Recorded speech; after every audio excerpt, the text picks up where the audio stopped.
नमस्कार। रेडियो इन्द्रेणीको समाचारमूलक बिहानी प्रस्तुति रेडियो पत्रिका हाम्रो परिवेशमा सहकर्मी छवि पुरीसँगै लक्ष्मी केसीको यहाँलाई हार्दिक स्वागत छ। इन्द्रेणी एफएम 92.4 मेगाहर्जबाट उत्पादन तथा प्रसारण भइरहेको हाम्रो परिवेशमा हामी विभिन्न समाचारहरूका साथ उपस्थित भएका छौं।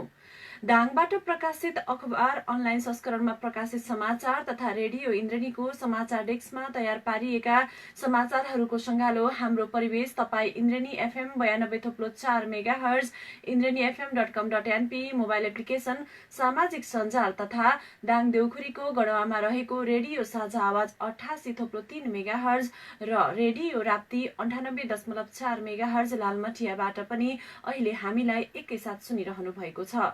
हाम्रो परिवेश सुरु गरौं आजका प्रमुख खबर शीर्षकहरूबाट।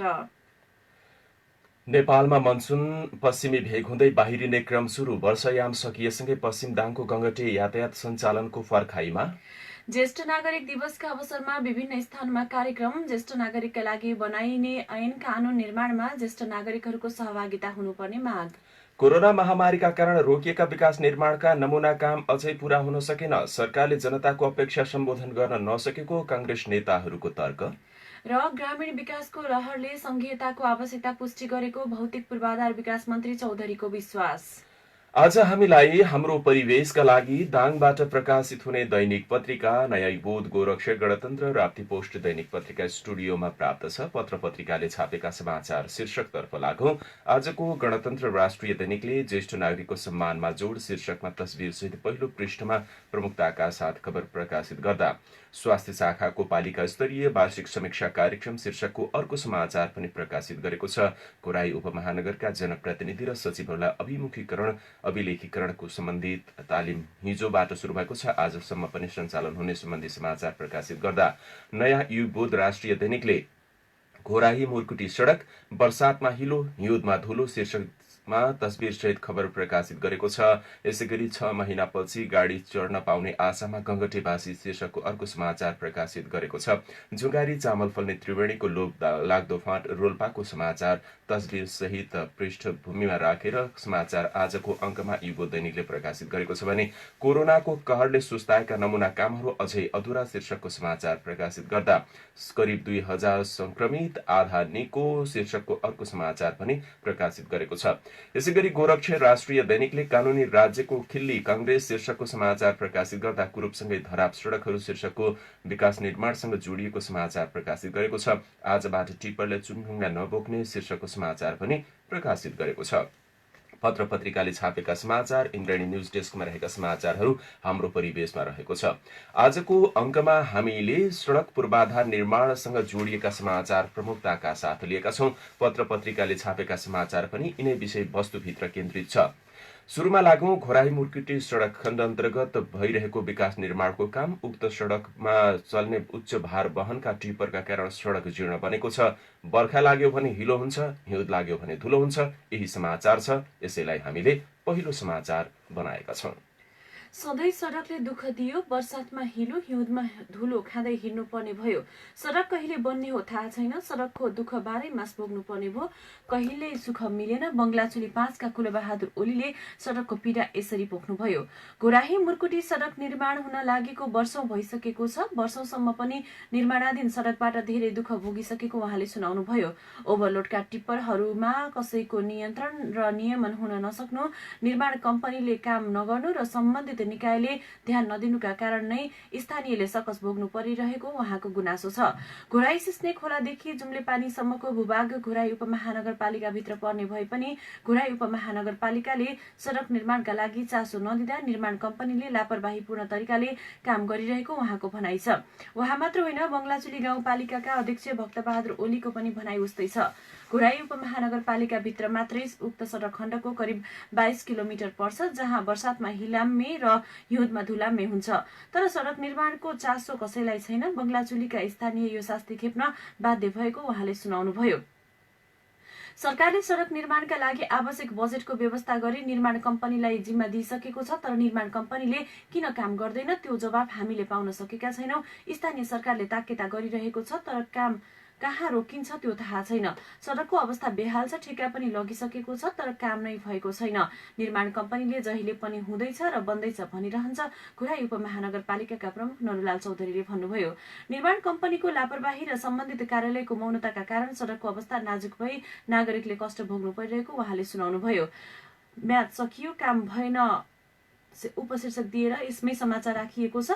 सडक निर्माणको काम 2वटा प्याकेजमा सुरु भएको थियो, तर फर्स्ट प्याकेजको म्याद सकिसकेको छ। दोस्रो प्याकेज आउँदो 2078 सालसम्म छ, तर सडकको काम जस्ताको तस्तै छ।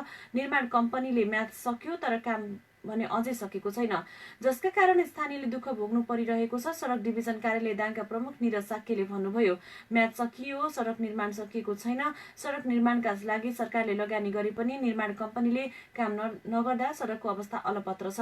निर्माण कम्पनीको लापरवाहीका कारण सडक अलपत्र बनिरहेकाले यसको लागि सबैले ध्यान दिनुपर्ने उहाँको भनाइ छ। बर्सातमा हिलो, हिउँदमा धुलो, घोराई मुर्कुटी सडक खण्डको यो बेहाल अवस्था तस्बिर सहित आजको नयाँ युगबोध राष्ट्रिय दैनिकले प्रकाशित गरेको छ। यस्तै समृद्ध नेपाल सुखी नेपाली नारा विकास भने आधा छ, सडक कुरूप पनि अनि धराप छन्। केन्द्रमा बलियो सरकार छ, 7 प्रदेशमा 6वटा प्रदेशमा नेकपाकै एकल बहुमत छ, स्थानीय तहमा पनि उसकै बहुमत। तर विकासका संरचनाहरूले बलियो सरकारलाई गिज्याइरहेछन्, सडकहरू धराप छन्। कतै मेरो सरकार र मेरो देश बाटोको अवस्था यस्तो छ। पालुवाङ बजारमा काठमाडौँबाट 2 दिन लगाएर बसमा ओर्लिएका 2 जनाले कुरा गर्दै थिए। रोल्पाबाट अर्को एउटा संस्थाको गाडीमा आएका भिआइपीदेखि नै 1 जनाले गाडीबाट ओर्लिएर धुलो टकटकाइरहेका थिए। कपिल वस्तुबाट मोटरसाइकल चढेर आएका अर्को युवाले भने मोटरसाइकलबाट झरेर आफ्नो अनुहार पुछ्दै थिए। सडक सबै धराप छन्, कुरूप छन्। बल्ल तल्ल 1 घण्टामा 15 किलोमिटर कालोपत्रे सडक पार गरियो, समीर थापाले भने। वहाँ जस्तै सबै यात्रुहरू र सवारी चालकहरू हैरानीमा छन्, चाहे त्यो महेन्द्र राजमार्ग होस् वा सहायक राजमार्ग, सबैको अवस्था त्यस्तै छ। यो पहिलो परिदृश्य पूर्व-पश्चिम राजमार्ग भालुबाङको हो। जिल्लाका मुख्य चोकमा ग्राभल छर्कन लागेको पनि 2 वर्ष भयो। गाउँका सडक त झनै कामै नलाग्ने गरी कुरू बनेका छन्। यति लामो लकडाउन भयो, अरू केही गर्न नसके पनि कम्तीमा सडक मर्मतका लागि त सहज वातावरण थियो। सडकमा सवारी चाप शून्य जस्तै थियो, तर विकास निर्माण नहुनुको बहाना बन्यो कोरोना भाइरसको संक्रमण र लकडाउन। लकडाउनमा सुनसान सडकमा अहिले भरिभराउ छन्। कहीँ बर्सातसँगै आएको पहिरोले त कहीँ ठूला कालोपत्रे सडकमा परेका खाडलले दैनिकी कष्टकर यात्रा गर्न बाध्य यात्रुहरू छन्। घोराही चोकको हालत पनि त्यस्तै छ। भित्री बजारमा पनि कालोपत्रे सडक धराप छन्। यस्तै लमही तुलसीपुर सडकमा विभिन्न स्थानमा सडकमा खाल्दा खुल्दी परेका सडक नै खसेको छ। त्यस्तै तुलसीपुर रुकुम खण्डको हालत पनि उस्तै छ। सरकारवाला निकाय तथा सम्बन्धित निकायहरू भने समयमै सडक मर्मत तथा सम्हारमा गम्भीर छैनन्। कठै मेरो देश र सरकार, सवारी चालकहरू चिन्ता व्यक्त गर्दै भन्छन्। लकडाउनसँगै सवारी सञ्चालन गरेका यातायात व्यवसायहरू पनि आजित छन्। केही दिन पहिले काठमाडौँका लागि दाङबाट हिँडेको एउटा मिनी बस यताउन्नेमा 6 घण्टा बाटो बन्द भएपछि फेरि दाङ नै फर्कन बाध्य भयो। वर्षाले होला सडकभरि खाल्दा छन्। कालोपत्रे सडक धराप छ, कहीँ पहिरो छ, कहीँ ठूला खाल्दाले कठिनपूर्ण यात्रा छ। चालक मधुसूदन खड्काले भन्नुभयो। उहाँले सम्बन्धित निकायको ध्यान सडक निर्माणमा जान नसकेको दुखेसो पोख्नुभयो। यसैगरी दाङका खोलामा बनेका पक्की पुलको पनि हालत उस्तै छ। पुलहरूमा घाम लाग्दा धुलो उड्ने गरेको छ भने पानी पर्दा हिलाम्मै। पुलमा ठूला खाडल छन्। अब खोलामा पुल बन्यो, आरामले यात्रा हुन्छ भनेर आशा थियो, तर झन कठिन भएको छ। मोटरसाइकल चालक राकेश ओलीको भनाइ छ। समयमै कालोपत्रे सडकमा रहेका खाडलहरूको मर्मत नगर्दा दुर्घटनाको जोखिम पनि उत्तिकै बढ्दै गएको छ। कुरूपसँगै धराप सडकहरू गोरक्ष दैनिकमा समाचार छ। कोरोनाको कहरले सुस्ताएका नमुना कामहरू अझै अधुरा शीर्षकमा राप्ती पोस्ट राष्ट्रिय दैनिकले खबर प्रकाशित गरेको छ। दाङको बेलझुण्डीमा रहेको रङ्गशालामा प्रदेश 5 को मुख्यमन्त्री कप फुटबल प्रतियोगिता आयोजना गरियो। निर्माणाधीन अवस्थामा रहेको रङ्गशालामा फुटबल प्रतियोगिता सञ्चालन भए पनि केही खेल घोराहीको भरतपुर खेल मैदानमा सञ्चालन गर्नुपर्ने बाध्यता रह्यो। निर्माणकै क्रममा रहेका कारण प्राविधिक समस्या भएर केही खेल घोराहीमा गर्नु परेको हो। तत्कालीन बाँकेको क्याप्टेनको जिम्मेवारीमा रहनुभएका विक्रमसिंह ठकुरीले मैदानमा समस्या रहेको भए पनि खेल खेल्नुपर्ने बाध्यता रहेको सुनाउनुभयो। 2075 सालको अन्तिमतिर राष्ट्रिय खेलकुद प्रतियोगितालाई लक्षित गरेर निर्माण सुरु गरिएको रङ्गशाला समयमै निर्माण हुन नसक्दा मुख्यमन्त्री कप फुटबल प्रतियोगिता समेत प्रभावित बनेको थियो। उक्त रङ्गशाला निर्माणका पूर्ण सम्पन्न हुन नसक्दा अहिलेसम्म पनि रङ्गशाला हस्तान्तरण गर्न सकिएको छैन। सुस्त गतिमा निर्माण भएको रङ्गशालाले कोरोना बन्दाबन्दीको कारण मार खेप्यो। 100 दिन लामो बन्दाबन्दीका कारण रोकिएको काम बन्द खुल्दा समेत कच्चा पदार्थको अभावले अधुरो नै भयो भने बन्दाबन्दीको समयमा निर्माण कम्पनीले कामदारलाई छुट्टीमा घर पठायो। कोरोनाको संक्रमणको जोखिम बढ्दै जाँदा काम रोकेर कामदारलाई घर पठाइएको थियो, जसले गर्दा निर्माण कम्पनीले असारसम्म सम्पन्न गर्नुपर्ने काम भए पनि अहिलेसम्म सम्पन्न गरेर हस्तान्तरण गर्न सकेको छैन। तुलसीपुरको न्यू स्टार बोर्डिङका प्रिन्सिपल समेत रहनुभएका शरण जीएमलाई तुलसीपुरले गत आर्थिक वर्ष 2076-77 देखि स्मार्ट छोरी कार्यक्रम सञ्चालन गर्ने नीति तथा कार्यक्रम निकै राम्रो लागेको थियो, तर समयमा नै यसको कार्यविधि निर्माण हुन नसक्दा यो कार्यक्रम कार्यान्वयन हुन सकेको छैन। कोठाभित्रै बसेर निर्माण गर्नुपर्ने कार्यविधि समेत पनि समयमा सम्पन्न हुन नसक्दा स्मार्ट छोरी कार्यक्रम अधुरै रहेपछि जीएम निराश बन्नु भएको छ। विधायन समितिका संयोजक देवराज विश्वकर्माले कार्यविधि बनाउन आवश्यक तयारी गर्न नसक्दा घोषणा गरिएको कार्यक्रमको कार्यविधि तयार हुन नसकेको बताउनुभयो। पहिलो तयारी गर्न सकिएन। कोरोनाको प्रकोपपछि यसकै कोरोना व्यवस्थापन र विकास निर्माणलाई प्राथमिकता दिँदा कार्यक्रम सुरु गर्न नसकिएको देवराज विश्वकर्माले बताउनुभयो। त्यस्तै घोराई उपमहानगर निवासी अशोक नेपाली घोराई तुलसीपुर सडक खण्डमा दुर्घटना हुँदा घाइते हुनुभयो। हेमन्तपुरमा रेडियो नेपालको काम सकेर घर फर्किने क्रममा घोराई उपमहानगरपालिका 10 सौडीकुलामा दुर्घटना हुँदा नेपाली घाइते हुनुभएको थियो। 4 लेन बनाउनका लागि काम सुरु गरिएको सडक अपुरो कामका कारण नेपाली दुर्घटनामा पर्नु भएको थियो। खनिएको सडक अपुरो छोडिएको र त्यसमा पनि दाङमा छाडा रहेका पशु चौपायाको व्यवस्थापनका कारण मोटरसाइकल दुर्घटना हुँदा नराम्ररी दुर्घटनामा परेको र जसका कारण 1 हप्ता घरमै बस्नु परेको र काममा जान नसकेको उहाँले बताउनुभयो।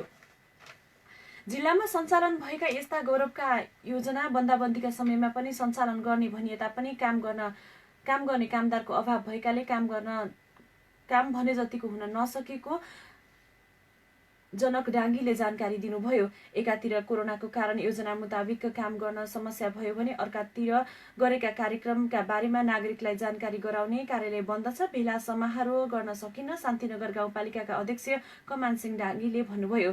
त्यस्तै सार्वजनिक समारोह गरेर स्थानीय विकासको प्रगतिको जानकारी गराउन नसके पनि दाङका 10 स्थानीय पालिकाले आफ्नो वेबसाइटमा वार्षिक रूपमा गरेका कार्यक्रमका बारेमा केही उल्लेख गरेका छैनन्। आर्थिक वर्ष बितेको करिब 3 महिनासम्म पनि कुनै पालिकाले विकास निर्माणका विषयमा पालिकाको वेबसाइटमा केही विवरण उल्लेख गरेका छैनन्।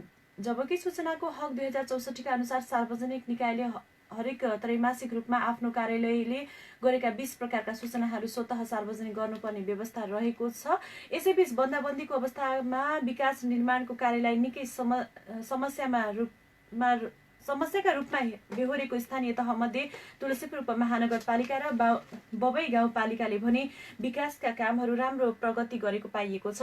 आर्थिक वर्ष 76-77 मा तुलसीपुर उपमहानगरपालिकाले 730 योजना मध्ये 691 वटा योजना सम्पन्न गरेको जनाएको छ। विकास निर्माणको कार्यालय मङ्सिर महिनादेखि सुरु गरेका कारण यति धेरै काम भएको योजना शाखा प्रमुख टेक बहादुर खड्काले जानकारी गराउनु भएको छ। त्यस्तै बबई गाउँपालिकाले पनि गत आर्थिक वर्ष 76-77 मा तयार पारेका 260 वटा योजना मध्ये 228 वटा योजना सम्पन्न भएको जनाएको छ। राप्ती पोस्ट दैनिकमा खबर छ। प्रसंग विकास निर्माण र पूर्वाधार विकासकै छ। आजको अङ्कमा हामीले विकास निर्माण, सुशासन र समृद्धिका कुरालाई प्राथमिकताका साथ लिएका छौं। पश्चिम दाङको बबई गाउँपालिकामा 6 महिना दुर्गम वडाहरूमा गाडी चल्छ भने 6 महिना त्यत्तिकै अलपत्र पर्ने गर्दछ। 6 महिनापछि अब वर्षायाम सकिएपछि सवारी आवागमन हुन्छ कि भनेर पश्चिम दाङ गङ्गटेवासी लगायत सो क्षेत्रका नागरिक अब प्रतीक्षामा बसेका छन्। यसको विषयमा थप चर्चा गर्दैछौं। बबई गाउँपालिका उसो त सुगम जिल्लाभित्रको गाउँपालिका पनि मानिन्छ, तर त्यसभित्रका केही वडाहरू अधिकांश दुर्गम छन्।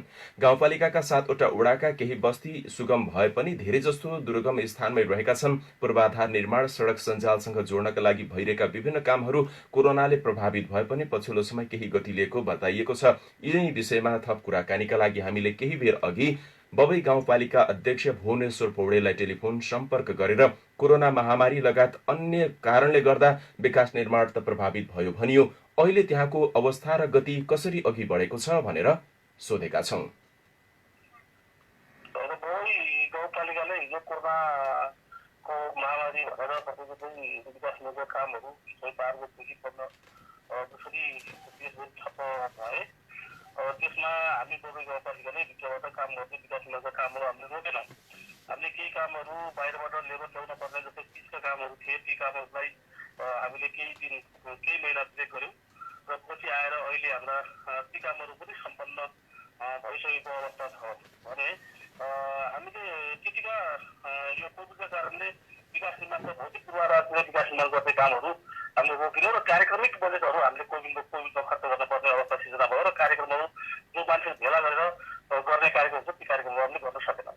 जस्तो समान ढङ्गले पूर्वाधारको हिसाबले भूगोलको हिसाबले पालिकाको भूगोल हेर्ने हो भने ठुलो देखिन्छ बबई गाउँपालिकाको।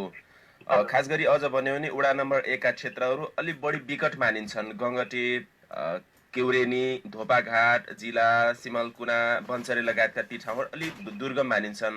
6 महिना सवारी चढ्नलाई कुर्नुपर्ने। अब बर्खा पनि सकियो, त्यहाँ यातायातको सुविधा पहुँच अवस्था के हुन सक्छ? होइन, त्यहाँ अहिले गाडी चलिरहेको अवस्था छ। हामीले म हिजो पनि गङ्गटे गएर पुगेर आएँ। के अरे अलिकति केही समस्याहरू जटिलताहरू छन्, बिचमा खाल्डाखुल्डी छन्। ती खाल्डाखुल्डीहरू पुग्ने कामहरू अहिले पनि भइरहेको अवस्था छ। 2टा जेसीबीहरू लागिरहेको अवस्था छ। हामीले बबई विशेष गरेर बबईको पाटमा रहेका जिल्ला सिमलकुना, धोबाघाट जस्ता ठाउँहरूमा के अरे मलै खोलामा हामीले बबईका कारणले बबईबाट चल्न नसकेको हुनाले हामीले 3-4 महिना बन्द गर्नुपर्ने, यातायात बन्द गर्नुपर्ने अवस्था छ। बबईमा पुल बनिसक्यो भने त्यो पनि तोडिएला। त्यो बबईमा पुल बनेपछि त्यो 4 महिना पुग्न पर्दैन। यद्यपि गङ्गटेको अहिलेको हिसाबले हेर्ने हो भने गङ्गटेमा हामीले करिबन अहिले सधैँ मोटरसाइकलहरू चलिरहे ठुला गाडीहरू चल्नका निम्ति बाटो बर्खा क्लियर भएन। र मलाई के लाग्छ भन्दाखेरि अहिले हामी हिजो मात्रै पूर्वाधार विकास कार्यालय घोराइपाङबाट 2 करोड रुपियाँ हामीले गङ्गटेको सडकमा बजेट विनियोजन प्रदेश सरकारले गरेको थियो र त्यो प्रदेश सरकारको बजेटलाई विनियोजन भइसकेपछि हामी योजना बनाउन हिजो पनि हामी भागाबारीसम्म पुगेर फर्कियौँ र विकासमूलक कामहरू पनि गतिमा भइरहेको अवस्था छ। विशेष गरेर अब यो बबईको क्षेत्रमा प्रदेश सरकार, सङ्घीय सरकारबाट आउने बजेट कम छ, यो कुरा सत्य कुरा हो। जे पैसा यहाँ आएको छ त्यो पैसालाई हामीले सही सदुपयोग गरेर विकासमूलक कामहरूलाई अगाडि बढाएको अवस्था चाहिँ हो। तर हामी सङ्घीय सरकारबाट विशेष गरेर सङ्घीय सरकारबाट ठोकेका छौँ। सङ्घीय सरकारको कुनै पनि योजना यहाँ ठुला योजनाहरू छैनन् र अब प्रदेश सरकारका केही योजनाहरू छन् र ती योजनाहरू हामीले कार्यान्वयनको दिशामा अगाडि बढेको अवस्था हो। अब जस्तो विकट र दुर्गम क्षेत्रलाई मुख्य प्राथमिकतामा राखेर विकास निर्माणका काम, जनताको सहज पहुँचका लागि गरिरहेका अभ्यासहरूमा यहाँको बढी ध्यान केन्द्रित छ भन्ने यहाँको आशयबाट बढी मात्रामा मैले बुझेँ। अब यसरी हेर्दाखेरि सङ्घ र प्रदेशबाट आउनुपर्ने बजेट जुन ढङ्गले आएन र पनि प्राप्त बजेटलाई अधिकतम उपयोग गरेर त्यहाँ समृद्धि र विकासका कुराहरूलाई प्राथमिकतामा राख्नु भएको छ, यही हो? हामीले गरेको कुरा के हो भन्दाखेरि अब भूगोलका हिसाबले सबै ठाउँमा हेर्न पर्ने। अब संहिता आइसकेपछि सबै कुरामा हामी विकास निर्माणका हिसाबले हुन्छ अथवा जनप्रतिनिधि भइसकेपछि जनप्रतिनिधिको हिसाबले सबै कुरामा, सबै गाउँ टोलहरू बस्तीहरूमा कुनै न कुनै चिज, कुनै न कुनै विकास निर्माणका कामहरू त्यहाँ पुग्नुपर्छ भन्ने मान्यता हुन्छ। त्यसकै कारणले संहिता आवश्यकता परेको होला र हामी स्थापित भएर आइसकेपछि विचार निर्वाचनमा हामीले जितिसकेपछि हामी सबै कुरामा पुग्ने कोसिस गरेका छौँ। सबैभन्दा विशेष गरेर अहिले यातायात नभएका क्षेत्रहरूमा यातायातको कामहरू गर्ने र विद्युत नभएका क्षेत्रहरूमा विद्युत पुर्याउने काममा पनि ध्यान केन्द्रित गरेका छौँ। अब अहिले हामीले ठेक्कातिर भइसकेको गङ्गटेको विद्युत पनि अहिले हामी सुधार गर्ने पक्षमा छौँ र अब लगत्तै काम सुरु हुन्छ। हाम्रो यही दसैँसम्ममै काम गर्ने भन्ने कुरा छ। त्यो हुनाले विकास निर्माणका कामहरू अब कोभिडले अलिकति विरोध त लगाए नै, स्वाभाविक अलिकति पैसा खर्च त्यहाँतिर गर्न पर्ने बाध्यात्मक स्थिति सिर्जना भयो। यद्यपि हामीले विकास निर्माणका काम भन्दा पनि कार्यक्रमिक बजेटबाट हामीले त्यो मेहनत गऱ्यौँ र अहिले हामी जुन भौतिक पूर्वाधारको विकासको काम हो त्यो विकासको कामलाई हामीले गति दिएर अगाडि बढाएका छौँ र अहिलेको बजेट पनि हाम्रो कार्यान्वयन गर्न सुरु भइसकेको अवस्था हो। उहाँ हुनुहुन्थ्यो बबई गाउँपालिका अध्यक्ष भुवनेश्वर पौडेल। विकास निर्माण तथा बजेट कार्यान्वयनका हिसाबले पछिल्लो समय फेरि गति लिन थालेको र जनताको अधिकार प्राप्तिका विषयमा आफूहरू बढी केन्द्रित भएको, केन्द्र र प्रदेश सरकारले जुन मात्रामा बजेट छुट्याउनु पर्थ्यो स्थानीय तहका लागि त्यो नभए पनि प्राप्त बजेटलाई अधिकतम प्रयोग गरेर अघि बढिरहेको भन्ने विषयमा जानकारी गराउनु हुँदै अब अन्य समाचार। दाङको घोराही उपमहानगरपालिकाले 30औं अन्तर्राष्ट्रिय ज्येष्ठ नागरिक दिवसको अवसरमा ज्येष्ठ नागरिकहरूलाई विभिन्न सामग्री प्रदान गरेको छ। उपमहानगरपालिकाको सामाजिक विकास शाखाले हिजो बिहिबार घोराहीमा एक औपचारिक कार्यक्रमको आयोजना गरी ज्येष्ठ नागरिकहरूलाई सामग्री प्रदान गरेको हो। उपमहानगरपालिकाका उपप्रमुख सीता सिग्देल न्यौपानेको अध्यक्षतामा सम्पन्न कार्यक्रममा ज्येष्ठ नागरिकहरूलाई उनीहरूले प्रयोग गर्ने विभिन्न खाले मनोरञ्जनका साधनहरू प्रदान गरिएको हो, जस अन्तर्गत घोराही उपमहानगरपालिका वडा नम्बर 6, वडा नम्बर 15, वडा नम्बर 16 र वडा नम्बर 17 मा रहेका ज्येष्ठ नागरिक सेवा केन्द्रलाई विभिन्न सामग्री प्रदान गरिएको हो। सो अवसरमा घोराही उपमहानगरपालिकाकी नागरिकहरूको सम्मानका लागि सबैले ध्यान दिनुपर्ने बताउनुभयो। उता ज्येष्ठ नागरिक दिवसको अवसरमा बीपी कोइराला युवा नेतृत्व विकास मञ्च क्षेत्रीय समितिले लमही नगरपालिका 7 सुन्दवरीमा रहेको सृजनशील वृद्ध वृद्धा सेवा आश्रममा खाद्यान्न प्रदान गरेको छ। मञ्चले चामल, खाने तेल, नुन सामग्री प्रदान गरेको हो। उक्त खाद्यान्न सामग्री संस्थाका अध्यक्ष सोमनाथ उपाध्यायलाई हस्तान्तरण गरिएको थियो। कार्यक्रममा लमही नगर संयोजक राजेन्द्र श्रेष्ठ लगायतकाको सहभागिता थियो। यस्तै स्थानीय सरकारले निर्माण गरेका ज्येष्ठ नागरिकका लागि बनाइने ऐन कानून निर्माणमा ज्येष्ठ नागरिकहरूको सहभागिता हुनुपर्ने माग गरिएको छ। अन्तर्राष्ट्रिय ज्येष्ठ नागरिक दिवसका अवसरमा बिहिबार तुलसीपुरमा रहेको केशवराज झुप्पाकुमारी वृद्ध सेवा समितिको प्राङ्गण सरसफाई तथा अन्तर्क्रिया कार्यक्रममा वृद्ध सेवा समिति ज्येष्ठ नागरिक समाजका अध्यक्ष खुमानन्द अधिकारीले ज्येष्ठ नागरिकहरूको सहभागिता बिना बनाइएका ऐन नियम कानून कार्यान्वयन समेत हुन नसकेको गुनासो गर्नुभयो।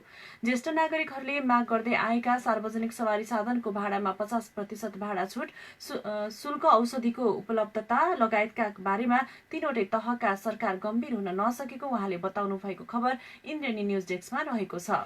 स्थानीय पालिकादेखि प्रदेश र संघीय सरकारमा पनि नेकपाको आवश्यक बहुमत भएको अवस्थामा सरकारले जनताका अपेक्षा पूरा गर्न नसकेको कंग्रेस नेताहरूले आरोप लगाएका छन्। यस्तो अवस्थामा निर्धक्क भएर काम गर्न प्रतिपक्षीले बेरोकटोक सहयोग गरिरहेको अवस्थामा पनि वर्तमान सरकारले कानूनी राज्यको खिल्ली उडाउँदै हरेक क्षेत्रमा आसेपासे कार्यकर्तालाई स्थान दिएर ब्रह्मलुटको संस्कार स्थापित गर्न खोजेको उनीहरूको आरोप छ, जसले कानूनी राज्यलाई नै उपहास गर्छ। सीमित व्यक्ति विशेषको स्वार्थमा ध्यान केन्द्रित गरेर न्यायालय र अन्य संवैधानिक निकायलाई पनि निष्प्रवाही बनाउँछ।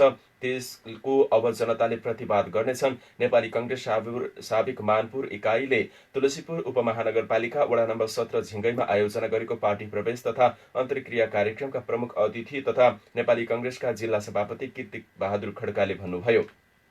नवप्रवेशी कार्यकर्ताहरूलाई स्वागत गर्दै प्रमुख अतिथि खड्काले मुलुकको स्वाधीनता, राष्ट्रियता र मौलिक अधिकारका सवालहरूमा निरन्तर साथ र सहयोगको अपेक्षा समेत गर्नुभयो। उहाँले जनताको मौलिक अधिकारका लागि कांग्रेस प्रतिबद्ध रहेको बताउँदै नवप्रवेशी कार्यकर्ताहरूलाई जिम्मेवारी दिने र उनीहरूलाई संरक्षण गर्नका लागि पनि जिल्ला संगठनले स्पष्ट नीति ल्याउने जानकारी गराउनुभयो। कार्यक्रमलाई सम्बोधन गर्दै नेता खड्काले स्वाभिमानलाई बचाउन कांग्रेसमा आस्थावान सबैको साथ र सहयोग आवश्यक रहेको बताउँदै अभिव्यक्तिलाई गौण मानेर पार्टीको नीति र आदर्शमा बढी केन्द्रित हुन सुझाव समेत दिनुभएको छ। गोरक्ष दैनिकमा समाचार छ। भौतिक पूर्वाधार विकास मन्त्री बैजनाथ चौधरीले ग्रामीण विकासको लहरले संघीयताको आवश्यकता पुष्टि गरेको बताउनु भएको छ। केन्द्रीकृत शासन व्यवस्थामा विकासको पहुँच नपुगेका ठाउँमा संघीयता कार्यान्वयनसँगै भइरहेका विकास निर्माणको कामले नागरिकले पनि संघीयताको अनुभूति गरेको उहाँले बताउनुभयो। नवलपरासी बर्दघाट सुस्ता पश्चिमको सरावल गाउँपालिका 1 स्थित आदर्श मावि खोखरापुरमा निर्माण हुन लागेको 2 तल्ले 4 कोठे भवनको हिजो शिलान्यास गर्दै मन्त्री चौधरीले तिनै तहका सरकार बीचको सहकार्यले सार्थक विकास हुनेमा जोड दिनुभयो। प्रदेशमा सरकारका प्रवक्ता समेत रहनुभएका चौधरीले विकासले मात्रै चुनाव जित्ने निश्चित नभएकाले चुनाव केन्द्रित भन्दा आवश्यकतालाई केन्द्रमा राखेर विकास गर्न र नागरिकको मन जित्न आग्रह गर्नुभएको खबर इन्द्रेणी न्यूज डेस्कमा रहेको छ। यसपटक मनसुन देशभर निकै सक्रिय रह्यो। जेठ 30 गतेबाट प्रवेश गरेको मनसुन हिजो बिस्तारै पश्चिमबाट निस्कँदैछ। प्रदेश 5 कर्णाली प्रदेश, सुदूरपश्चिम लगायतका प्रदेशहरूबाट मनसुन बिस्तारै बाहिरिन लागेको छ भने अन्य प्रदेशहरूमा पनि मनसुन बिस्तारै निष्क्रिय हुन लागेको मौसमविद वरुण पौडेलले जानकारी दिनुभएको छ। यसपटक मनसुन निकै सक्रिय हुँदा देशभर निकै जनधनको क्षति भएको छ। बंगालको खाडीमा रहेको न्यून चापी क्षेत्र अझै सक्रिय रहेकाले नेपालका केही भूभागमा मनसुन बाहिरिन केही समय लाग्ने भए पनि त्यसको प्रभाव पनि बिस्तारै कम हुँदै गएको इन्द्रेणी न्यूज डेस्कमा समाचार रहेको छ।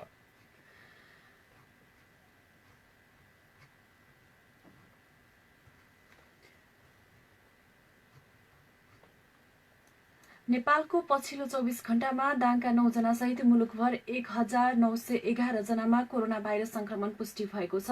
स्वास्थ्य तथा जनसंख्या मन्त्रालयका अनुसार 12,444 जनाको पीसीआर परीक्षण गर्दा 1,911 जनामा संक्रमण पुष्टि भएको हो। नेपालमा हालसम्म कोरोना संक्रमितको संख्या 79,728 पुगेको छ।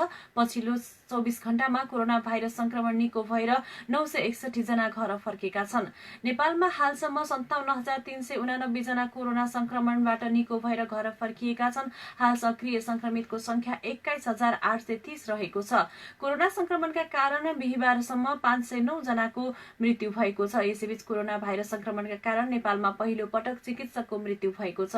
कर्णाली प्रदेश अस्पताल सुर्खेतमा कार्यरत बाँके खजुरा गाउँपालिका 3 घर भएका 59 वर्षका चिकित्सकको कोरोना भाइरसका कारण हिजो मृत्यु भएको प्रदेश स्वास्थ्य निर्देशनालयले जानकारी दिएको छ। भदौ 29 गते संक्रमण पुष्टि भएका उहाँलाई श्वास फेर्न गाह्रो भएपछि नेपालगञ्जको भेरी अस्पतालमा असोज 1 गते भर्ना गरिएको थियो। प्लाज्मा थेरापी विधिका साथै रेमडेसिभिरको समेत प्रयोग गरेर उहाँको उपचार गरिएको भए पनि बिहीबार 81 स्वास्थ्यमा समस्या देखिएपछि बिहान 9 बजे उहाँलाई भेन्टिलेटरमा राखी उपचार गर्न थालिएको थियो। भेन्टिलेटरमा राखेर उपचार गरिरहेकै समयमा बिहीबार दिउँसो 3:10 उहाँको मृत्यु भएको कर्णाली प्रदेश स्वास्थ्य निर्देशनालयका प्रमुख डाक्टर रबिन खड्काले जानकारी दिनुभएको छ। उहाँ कर्णाली प्रदेश अस्पतालका चीफ कन्सल्टेन्ट अर्थोपेडिक सर्जन समेत रहेको खड्काले बताउनु भएको खबर इन्द्रेणी न्यूज डेस्कमा रहेको छ। र तुलसीपुरमा तेस्रो तरुण कप फुटसल प्रतियोगिता सुरु भएको छ। नेपाल तरुण दल तुलसीपुर 5 को आयोजनामा हिजोबाट तुलसीपुरमा तरुण कप फुटसल प्रतियोगिता सुरु भएको हो। तुलसीपुर 5 का तरुण दल अध्यक्ष सुनिल डाँगीको अध्यक्षता नेपाली कंग्रेस क्षेत्र नम्बर 3 का क्षेत्रीय सभापति जगत बहादुर खड्काको प्रमुख आतिथ्यतामा प्रतियोगिताको उद्घाटन गरिएको छ। सो अवसरमा उद्घाटन सत्रमा पूर्व क्षेत्रीय सभापति टोप बहादुर केसी, जिल्ला सदस्य राजु आचार्य, कंग्रेस क्षेत्र नम्बर 3 क का सभापति घनश्याम ढकाल, ख का सभापति खिम बहादुर ओली, क्षेत्र नम्बर 3 का उपसभापति प्रमोद बस्नेत लगायतले प्रतियोगिता आयोजना गर्नु आफैमा सुखद पक्ष भएको र समाज सुशासनका लागि पनि खेलले निकै महत्वपूर्ण भूमिका खेल्ने बताउनुभयो। शनिबारसम्म प्रतियोगिता सञ्चालन हुने बताइएको छ। इन्द्रेणी न्यूज डेस्कमा समाचार छ। यिनै विविध समाचारहरूका साथ हामी हाम्रो परिवेशको अन्त्यमा आइपुगेका छौं। अब जाँदा जाँदै प्रमुख समाचार शीर्षक फेरि एकपटक। नेपालमा मनसुन पश्चिमी भेग हुँदै बाहिरिने क्रम सुरु। वर्षायाम सकिएसँगै पश्चिम दाङको गंगटेबासी अब सहज यातायात सञ्चालनको पर्खाइमा। ज्येष्ठ नागरिक दिवसका अवसरमा विभिन्न स्थानमा कार्यक्रम। ज्येष्ठ नागरिकका लागि बनाइने ऐन कानून निर्माणमा ज्येष्ठ नागरिकहरूको सहभागिता हुनुपर्ने माग। कोरोना महामारीका कारण रोकिएका विकास निर्माणका नमुना काम अझै पूरा हुन सकेनन्। सरकारले जनताको अपेक्षा सम्बोधन गर्न नसकेको कांग्रेस नेताहरूको तर्क। र ग्रामीण विकासको लहरले संघीयताको आवश्यकता पुष्टि गरेको भौतिक पूर्वाधार विकास मन्त्री चौधरीको विश्वास। हवस् त, हाम्रो परिवेशको समय आजलाई सकियो। हामीलाई सुनेर साथ दिनुहुने यहाँहरू सबै श्रोतालाई धेरै धन्यवाद। सहकर्मी लक्ष्मी केसी अनि म छविपुरी आज्ञा माग्छौं। नमस्कार।